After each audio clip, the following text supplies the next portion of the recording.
નમસ્કાર મિત્રો, સ્વાગત છે ફરી એક નવા વિડીયોમાં। મિત્રો 6 થી 8 અને 9 થી 12ના ઉમેદવારો માટે એક ખરાબ સમાચાર જોવા મળી રહ્યા છે।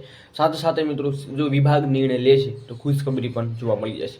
તો 6 થી 8ની ભરતીની પ્રોસેસ ક્યાં સુધીમાં થશે, સાથે સાથે જે અટકી રહેલ છે મિત્રો, જે કમિટીની રચના કરવામાં આવી તો કમિટી દ્વારા શું નિર્ણય લેવામાં આવ્યો છે, 9 થી 12ના ઉમેદવારોને મળી શકે છે એક સારા ન્યૂઝ। તો મિત્રો આ વિડીયોમાં સંપૂર્ણ માહિતી આપવાનું છું, વિડીયો ખાસ પૂરો જોજો કેમ કે અપડેટ છે મિત્રો।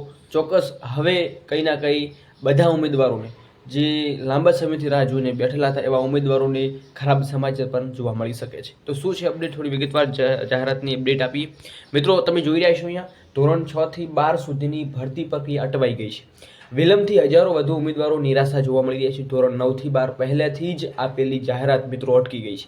શાળાઓમાં શિક્ષકની ભારે અછત પણ યથાવત રહેશે કેમ કે અત્યાર સુધીમાં જે ભરતી પ્રોસેસ ચાલુ હતી એ મિત્રો કંઈ ના કંઈ અટકતા જોવા મળી રહી છે। નિયમિત શિક્ષક ન હોવાને કારણે વિદ્યાર્થીઓ પર મોટી અસર જોવા મળી રહી છે। વિભાગે રજૂઆત સાંભળી છતાં કોઈ પણ અંતિમ નિર્ણય છે મિત્રો લેવામાં નથી આવ્યો। એવી જ રીતે મિત્રો શિક્ષકોની ભરતીની જે વિલંબ પડી છે જેમાં 9 થી 12માં ખાલી જગ્યાઓ ભરવા અંગે કોઈ નિર્ણય નથી। અને ખાસ મિત્રો ધોરણ 6 થી 8ની જે લાંબા સમયથી ભરતી અટવાઈ રહી છે એની કમિટીએ ઉમેદવારોને સાંભળી લીધા પછી પણ કંઈ નિર્ણય છે નથી આપ્યો। તો મિત્રો કેટલા યોગ્ય આ જે સારી બાબત કહેવાય કે ખરાબ કહેવાય, કેમ કે જો નિર્ણય ઉમેદવારો આપી દીધો છે તો એમનો નિર્ણય કેમ એવો લોકો સંભળાવતા નથી, એ પણ એક મોટો પ્રશ્ન છે।